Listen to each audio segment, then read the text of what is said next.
You have the floor.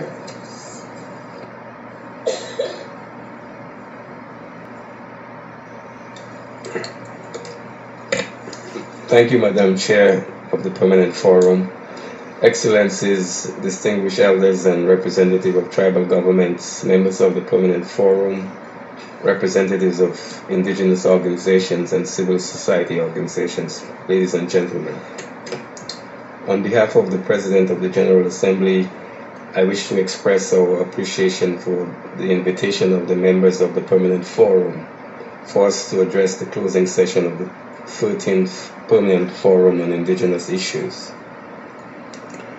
There is no doubt that these last 2 weeks were very productive in terms of engagement at UN headquarters of indigenous peoples, member states, UN agencies, and civil society.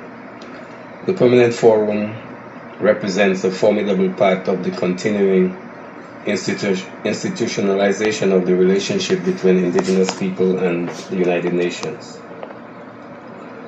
We are certain that from the many presentations and deliberations at this 13th forum that will advance the aspirations for a more constructive engagement with the United Nations system and for a clear and definitive position in the unfolding post-2015 development agenda. Madam Chair, as regards the preparatory process for the World Conference on Indigenous Issues, which I presented on 19th May, the roadmap of the President for moving forward. At this juncture, we have not received the consensus of member states.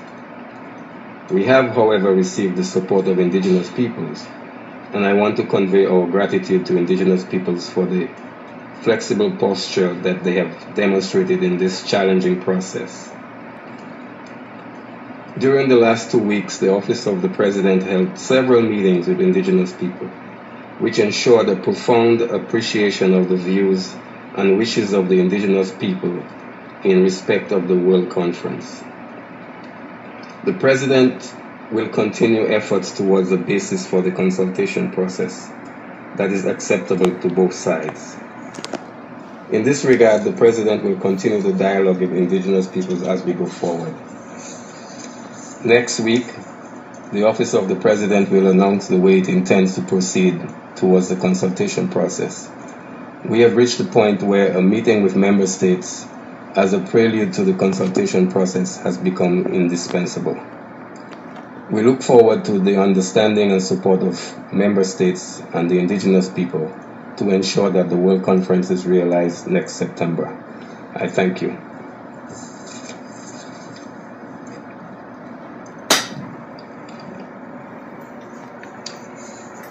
I'd like to thank Ambassador Gregoire for his statement. I'd now like to call upon Ms. Tracy Barre, Indigenous Peoples Representative of the Global Coordinating Group. Please, Tracy, you have the floor. Thank you, Madam Chair, for the opportunity to address the statement delivered by Ambassador Gregoire on behalf of the President of the General Assembly in relation to the modalities of the High Level Plenary Meeting to be known as the World Conference on Indigenous Peoples. We note that no decision has been taken by the President of the General Assembly beyond calling for a meeting of the General Assembly. We would therefore call upon all Member States to uphold the Modalities Resolution and the UN Declaration on the Rights of Indigenous Peoples, and urge the President of the General Assembly to show leadership based on the principles of equality and non-discrimination. We express our extreme disappointment at the President's failure to exercise decisive leadership, as well as a failure on the part of some states to recognise and uphold our right to full and equal participation in decisions that affect us, and that this remains a stumbling block for this process. This impasse clearly demonstrates that Member States are unable to recognise and realise our rights as Indigenous peoples. Such a negative position jeopardizes this process and is a serious setback for the relationship between Indigenous peoples and states.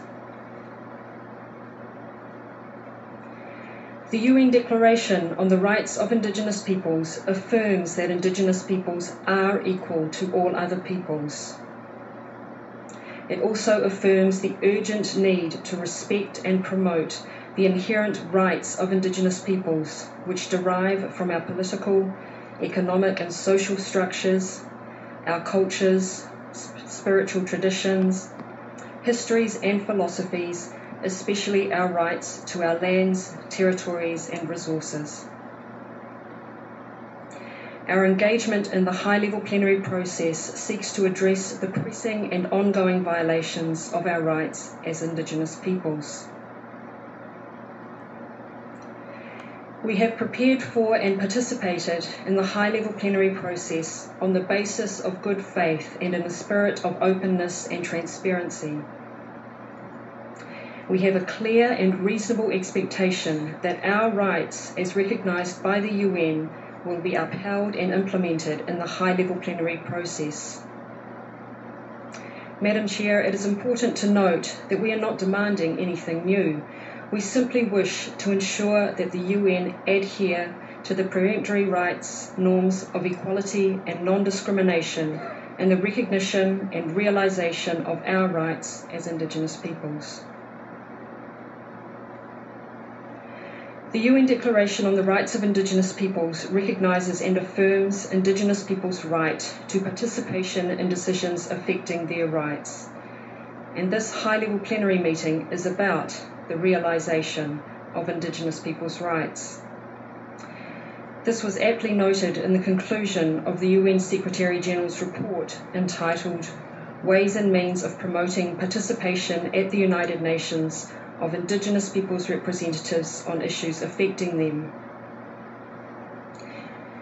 The conclusion of that report states, quote, "To the extent that it has been permitted to date, Indigenous peoples' participation at the United Nations has been a positive experience. It has enabled Indigenous peoples who have been historically excluded to work together peacefully and in partnership with states to advance their issues and rights. It has been a process of mutual trust building, premised on equality and equity among stakeholders, and has led to fruitful outcomes and greater commitments by Indigenous peoples, states and the United Nations system to strengthen recognition and respect for Indigenous peoples' rights. It is hoped that this spirit of openness and continuing collaboration with Indigenous peoples will be improved by further enhancement of procedures to enable Indigenous peoples' participation in all relevant work of the United Nations in a way that realises, respects, promotes and protects their rights under the United Nations Declaration on the Rights of Indigenous Peoples and other relevant international human rights standards." Unquote. Thank you, Madam Chair. I'd like